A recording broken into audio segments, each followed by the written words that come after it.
नमस्कार दोस्तों, पाथफाइंडर में आप सभी का स्वागत है। मेरा नाम है doctor Mahipal Singh Rathore. Democratic Republic of Congo ने अपने पूर्वी राज्यों में स्टेट ऑफ सीज डिक्लेयर किया है। इसका क्या मतलब है, ये क्यों डिक्लेयर किया गया है, इन सभी रीजंस को हम जानेंगे इस लेक्चर में। जिन एरियाज की चर्चा आज हम इस लेक्चर में करने वाले हैं, आइए उनको पहले मैप में एक बार देख लेते हैं। तो हम बात करेंगे डेमोक्रेटिक रिपब्लिक ऑफ कॉन्गो की। अफ्रीका का दूसरा सबसे बड़ा देश है ये, लेकिन कॉन्गो नाम के दो देश हैं। इसका जो पड़ोसी देश है यहां पर, ये भी कॉन्गो कहलाता है, लेकिन इसका ऑफिशियल नाम है रिपब्लिक ऑफ कॉन्गो। तो बस एक डेमोक्रेटिक शब्द का फर्क है। तो डेमोक्रेटिक रिपब्लिक ऑफ कॉन्गो और रिपब्लिक ऑफ कॉन्गो, बड़ा कौन सा है, ये वाला। It is the second largest country in Africa after Algeria. और ये इक्वेटोरियल देश है। आप देख ही सकते हैं यहां पर कि बहुत घने जंगल है, इक्वेटोरियल, डेंस इक्वेटोरियल फॉरेस्ट है। देश का नाम रखा गया है कॉन्गो नदी के पीछे। तो ये लाइन जिसको मैं माउस के पॉइंटर से इस वक्त ट्रेस कर रहा हूं, ये कॉन्गो नदी है, जो अफ्रीका की सबसे बड़ी नदियों में से एक है। और ये इतनी बड़ी नदी है कि दो देश का नाम इसके पीछे रखा गया है। और इन दोनों देशों के जो कैपिटल हैं वो इसी नदी के किनारे पर स्थित हैं। डीआरसी का कैपिटल है किंशासा, इसीलिए कई बार इस देश को कॉन्गो किंशासा भी कहते हैं। किंशासा ब्रैकेट में लिख दिया जाता है। और रिपब्लिक ऑफ कॉन्गो को कई बार कॉन्गो ब्राजाविल भी कहा जाता है। ये दोनों कैपिटल सिटी केवल कॉन्गो नदी के द्वारा सेपरेटेड हैं, लेकिन आप जानकर हैरान हो जाएंगे कि इनको कनेक्ट करने के लिए आज दिन तक कोई ब्रिज नहीं बन पाया है। तो नदी काफी बड़ी है। Congo river is one of the largest reverse of Africa, और ये इक्वेटर को 2 बार क्रॉस करती है, ये बात भी याद रखिएगा। अब डेमोक्रेटिक रिपब्लिक ऑफ कॉन्गो काफी बड़ा देश है, यहां पर बहुत सारे नेचुरल रिसोर्सेज हैं। लेकिन अभी जिस एरिया की हम बात करने जा रहे हैं, जहां पर अभी सिविल वॉर जैसे हालात हैं जिसके कारण ये स्टेट ऑफ सीज घोषित किया गया है, वो है इसका ईस्टर्न बॉर्डर। तो यहां पर इसका जो पूर्वी क्षेत्र है, जो रवांडा और युगांडा के बॉर्डर के पास वाला एरिया है, यहां पर 2 स्टेट हैं। पहला राज्य है नॉर्थ किवू, जिसका बॉर्डर यहां युगांडा से लगता हुआ है। और यहां पर एक लेक किवू नाम का काफी फेमस लेक है। वैसे यहां बहुत सारे लेक हैं, लेकिन नाम याद रखिएगा इसका, लेक किवू, जो रवांडा और कॉन्गो के बीच में ये स्थित है। वैसे यहां पर जो लेक हैं, चलिए उनके सबके नाम ही एक बार याद रख लेना। सबसे उत्तर में है लेक एल्बर्ट, उसके बाद है लेक एडवर्ड, उसके बाद है लेक किवू, उसके बाद है लेक टैंगेनयिका। तो लेक टैंगेनयिका काफी लंबा लेक है, और ये सभी कॉन्गो के बॉर्डर को बनाते हैं। तो कॉन्गो का जो ईस्टर्न बॉर्डर है उसमें बहुत सारे लेक हैं। और दूसरा है इतूरी, जो नॉर्थ किवू से जस्ट उत्तर में स्थित है। इसका भी बॉर्डर युगांडा से लगता हुआ है। तो इन दोनों राज्यों में बेसिकली युगांडा और रवांडा के बॉर्डर से लगते जो ये प्रोविंसेस हैं, इनमें सिविल वॉर के हालात अभी तक सॉल्व नहीं हुए हैं। वहां पर 2003 तक सिविल वॉर चल रहा था पूरे देश में। तो यहां पर वो सिविल वॉर के वेस्टिजेस, यानी कि कुछ अंश अभी भी यहां पर चल रहे हैं। आगे बढ़ने से पहले आपको बताना चाहता हूं कि अगर आप अनअकैडमी प्लेटफॉर्म पर मेरे प्लस कोर्सेज या स्पेशल क्लासेस के अपडेट्स चाहते हैं, तो मुझे इस हैंडल पर, अनअकैडमी ऐप पर फॉलो कीजिए। अन्य सभी प्लेटफॉर्म्स पर मैं महिपाल राठौड़ हैंडल पर उपलब्ध हूं। अगर आपको पाथफाइंडर चैनल के किसी भी पीडीएफ को डाउनलोड करना है, तो you can join this Telegram channel pathfinder_UPSC। 2 दिन पहले यानी 30 अप्रैल को डेमोक्रेटिक रिपब्लिक ऑफ कॉन्गो के प्रेसिडेंट, नवनिर्वाचित राष्ट्रपति फीलिक्स त्शिसेकेडी ने स्टेट ऑफ सीज घोषित कर दिया उनके 2 पूर्वी प्रांतों में, इतूरी और नॉर्थ किवू में। यहां पर ऑलरेडी कई सालों से कॉन्फ्लिक्ट चल रहा है, अलग अलग फेज में कॉन्फ्लिक्ट चलती आई है। और यहां पर 2021 की अगर मैं बात करूं, उसमें ही लगभग 800 लोग मारे जा चुके हैं और 1.5 मिलियन यानी 15 लाख लोग डिस्प्लेस हो चुके हैं इन पूर्वी प्रांतों से।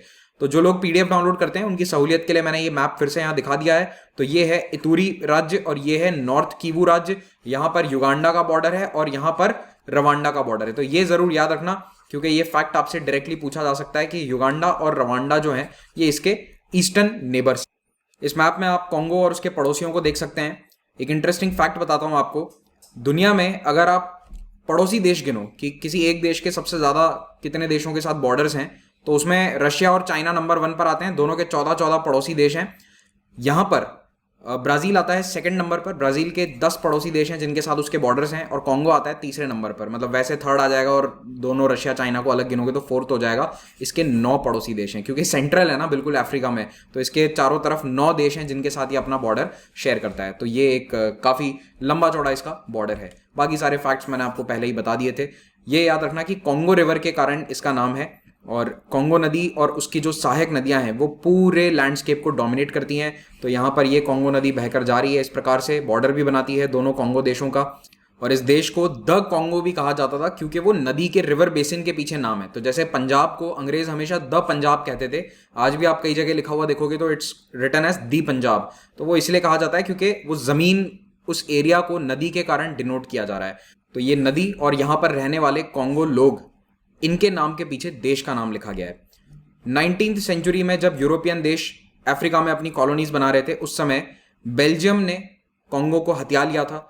कई सालों तक बेल्जियम के राजा की पर्सनल प्रॉपर्टी था ये पूरा कॉन्गो, और वो सबसे भयानक समय काल था कॉन्गो के लिए। इतने अत्याचार हुए उस समय कि आप सोचो, देश ने मतलब बेल्जियम की सरकार ने अपने राजा को कहा कि आप ज्यादा अत्याचार कर रहे हो, ये कॉलोनी हमें दे दो, यानी सरकार को दे दो। तो वो पर्सनल प्रॉपर्टी से राजा के बेल्जियम की कॉलोनी बन गया 1908 में, और उसके बाद 1960 में ये आज़ाद हो जाता है बेल्जियम से, और तब से इसका नाम है डेमोक्रेटिक रिपब्लिक ऑफ कॉन्गो। लेकिन ये डेमोक्रेटिक सिर्फ नाम का था। यहाँ पर एक तानाशाह राज करता था लगभग 30 साल तक।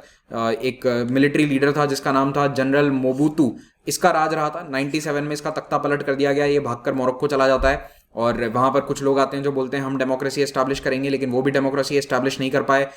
एक नया प्रेसिडेंट बनता है जिसकी हत्या कर दी जाती है 2001 में। फिर से एक गृह युद्ध छिड़ जाता है। तो कॉन्गो में 93-94 में भी लड़ाई चली। उसके बाद 98 से लेकर 2003 तक भी वहां पर सिविल वॉर चला। अब वो किस कारण से चला था, कौन से फैक्शंस थे, वो सब हमारे लिए जानना जरूरी नहीं है। हमें कॉन्गो पीसीएस नहीं देना है। बस आप इतना सा याद रखो कि कॉन्गो में लगातार सिविल वॉर चलता रहा 90s और अर्ली 2000s में, और वहां पर एक प्रेसिडेंट की हत्या भी हो गई। ये मोबूतू के बाद के बता रहा हूं मैं, सब बाद की घटनाक्रम है। तानाशाह मोबूतू ने देश का नाम कॉन्गो से बदलकर ज़ायर भी रख दिया था। ज़ैर वहां की कॉन्गो नदी का ही एक और नाम है। ज़ैर का मतलब लोकल भाषा में होता है द ग्रेट रिवर, बड़ी नदी। तो ज़ैर कहलाता था 97 तक, लेकिन जब मोबूतो का तख्ता पलट किया गया तो उसके बाद जो लोग आए सत्ता में उन्होंने फिर से देश का नाम बदलकर डेमोक्रेटिक रिपब्लिक ऑफ कॉन्गो कर दिया। मोबूतो को ओवरथ्रो करने के बाद, मोबूतो को हटाने के बाद वहां पर कई लोगों के बीच में लड़ाई छिड़ जाती है, जिसके कारण ये सिविल वॉर चलता है 2003 तक। 2003 में थोड़ी सी शांति आती है, देश के ज्यादातर हिस्सों में लड़ाई बंद हो जाती है, लेकिन ईस्टर्न हिस्सों में, जिन प्रांतों के बारे में मैंने आपको मैप में पहले बताया था कुछ मिनट पहले, वहां पर ये लड़ाई कंटिन्यू रहती है। अब 2021 में जो यहां पर लड़ाई चल रही है ये मोर और लेस उसी पुरानी कॉन्फ्लिक्ट का एक एक्सटेंशन है। तो यहां पर क्या हुआ है, पिछले 20 सालों में रुक रुक कर लड़ाई चलती है। कभी कुछ साल ज्यादा लड़ाई होती है, कुछ साल थोड़ी शांति हो जाती है। तो मोर और लेस वही वाला कॉन्फ्लिक्ट है। अब आपको मैं ब्रीफली ये भी बता देता हूं कि देखो, जो दो प्रांत मैंने डिस्कस किए थे ना, ये वाले इतूरी और नॉर्थ किवू, इतूरी में जो कॉन्फ्लिक्ट है ना वो दो लोगों के बीच में है। एक ऐसा समुदाय है जो खेती करना चाहता है, और दूसरा ऐसा समुदाय है जो जानवर चराते हैं एक से दूसरी जगह पर, पैस्टोरलिस्ट हैं, यानी कि उनको चाहिए पैस्चर लैंड, और जो सेटल होकर खेती कर रहे हैं उन दोनों कम्युनिटीज के बीच में एक झगड़ा है इतूरी में। और नॉर्थ किवू में जो फाइट है ना, वो मेनली क्या है कि रवांडा से जो हुतूज उनको सपोर्ट करते हैं उनके कारण ये लड़ाई हो रही है। इनका भी इन्फ्लुएंस है। तो यहां पर रवांडा जो है उसका भी काफी इन्फ्लुएंस है, क्योंकि रवांडा में जो हुतू और तुत्सी दो ग्रुप्स होते हैं, तो उनमें जो हुतूज हैं वो यहाँ पर नॉर्थ किवू में भी रहते हैं, उनका भी यहाँ पर सपोर्ट थोड़ा सा कुछ ग्रुप्स को मिला हुआ है, जिसके कारण लड़ाई कंटिन्यू हो रही है। तो देखो, दोनों ही प्रांतों में लड़ाई का कारण अलग है, लेकिन दोनों में लड़ाई चल रही है, और वो उस सिविल वॉर के समय से चली आ रही है। अब ये जो संगठन लड़ाई लड़ रहे हैं, इनमें आपको केवल एक नाम याद रखना है, एलाइड डेमोक्रेटिक फोर्सेस, एडीएफ। और वो भी नाम इसलिए याद रखना है क्योंकि एडीएफ को हाल ही में यूनाइटेड स्टेट्स की सरकार ने कहा था कि ये इस्लामिक स्टेट का एक एलाइड संगठन है। तो जो भी संगठन इस्लामिक स्टेट से एफिलिएटेड हैं अफ्रीका में, उनमें इसका नाम भी शामिल किया गया था, एडीएफ का।